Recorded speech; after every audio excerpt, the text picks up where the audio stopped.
ना मैं तब गलत था, ना मैं आज गलत हूँ। यह वो जुमला है जो धैर्य के दिल की गहराइयों में बसा हुआ है। लेकिन दोस्तों, सवाल यह नहीं है कि धैर्य सही है या गलत। सवाल यह है कि धैर्य जो कुछ भी कर रहा है, वो प्यार की आड़ में है या फिर उसकी किसी और ही मंशा की आड़ में।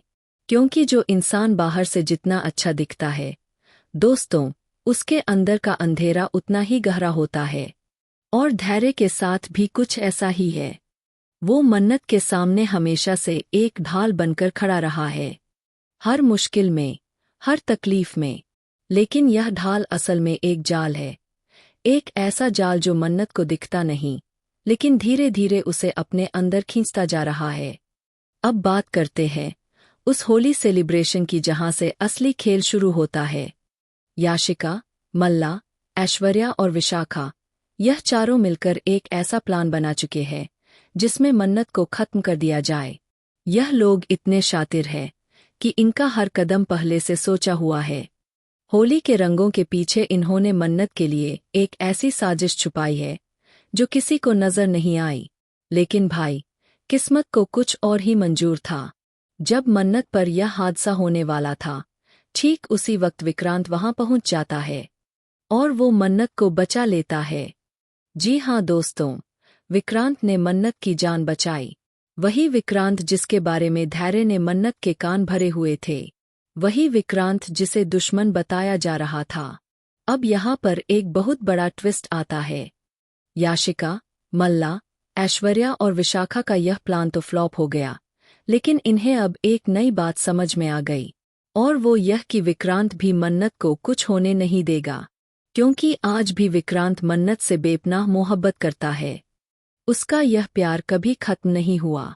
चाहे वक्त कितना भी बदल गया हो, चाहे हालात कितने भी बिगड़ गए हों, विक्रांत के दिल में मन्नत के लिए वो जगह आज भी उतनी ही गहरी है। लेकिन दोस्तों, यह बात धैर्य से बर्दाश्त नहीं हो रही।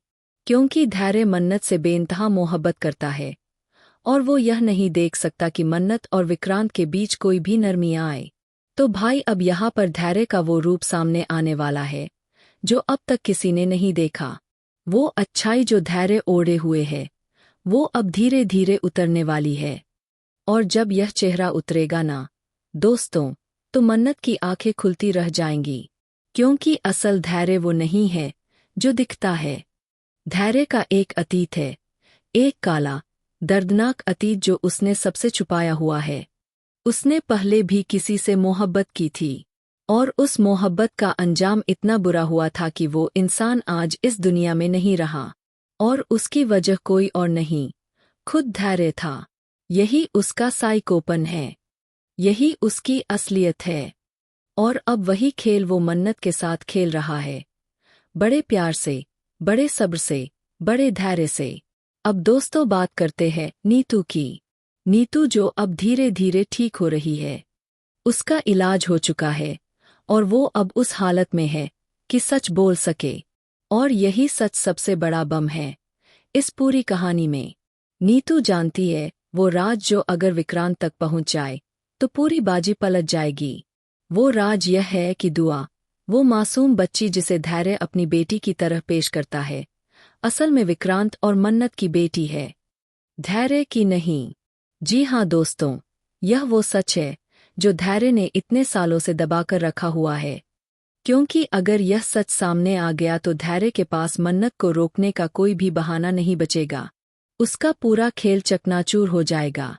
लेकिन भाई, नीतू यह सच विक्रांत तक पहुंचा पाती, उससे पहले ही धैर्य को भनक लग जाती है। और यहीं से शुरू होता है सबसे खतरनाक मोड़।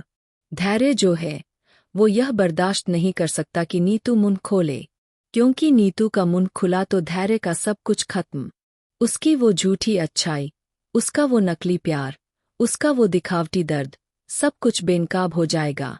और इसीलिए दोस्तों, धैर्य अब नीतू का काम तमाम करने का फैसला कर लेता है।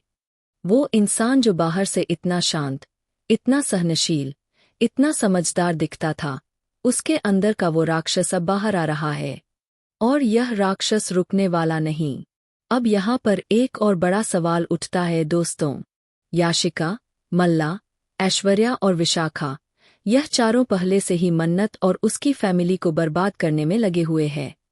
और उनका सबसे बड़ा हथियार है यह कि आरजू ही ऐश्वर्या है।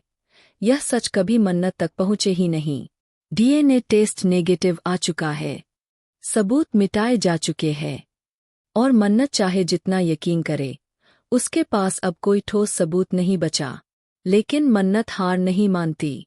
वो पूरे यकीन के साथ कहती है कि वो ऐश्वर्या को पहचानती है, उसकी रग-रग से वाकिफ है, और यही उसकी सबसे बड़ी ताकत है, और यही उसकी सबसे बड़ी कमजोरी भी। क्योंकि जब दिल से यकीन हो और सबूत साथ ना दें, तो दुनिया आपको पागल कहती है। तो दोस्तों, अब यह पूरा खेल 3 मोर्चों पर एक साथ चल रहा है। एक तरफ याशिका और उसकी टीम जो मन्नत को तबाह करने में लगी है। दूसरी तरफ विक्रांत जो मन्नत से आज भी मोहब्बत करता है और उसे बचाने की कोशिश में है। और तीसरी तरफ धैर्य, जो सबसे खतरनाक है, क्योंकि वो दोस्त के भेस में दुश्मन है। अच्छाई का मुखौटा पहने वो इंसान जो मन्नत को यह यकीन दिला चुका है कि सिर्फ वही उसका सच्चा हमदर्द है। और जब मन्नत को यह पता चलेगा कि जिस पर उसने सबसे ज्यादा भरोसा किया वही सबसे बड़ा दगाबाज निकला, तो उस वक्त का दर्द शब्दों में बयां नहीं होगा। तो दोस्तों, अब सवाल यह है कि क्या मन्नत वक्त रहते धैर्य की असलियत जान पाएगी? क्या नीतू का राज किसी तक पहुंच पाएगा? क्या विक्रांत और मन्नत के बीच वो सच आएगा जो उन्हें फिर से एक कर दे? यह सब जानने के लिए हमें कमेंट करके बताएं कि आपको क्या लगता है। क्या धैर्य आखिरकार बेनकाब होगा या फिर वो अपना यह खेल और आगे ले जाएगा? चैनल को सब्सक्राइब करना ना भूलें और यह वीडियो अपने दोस्तों के साथ शेयर करें।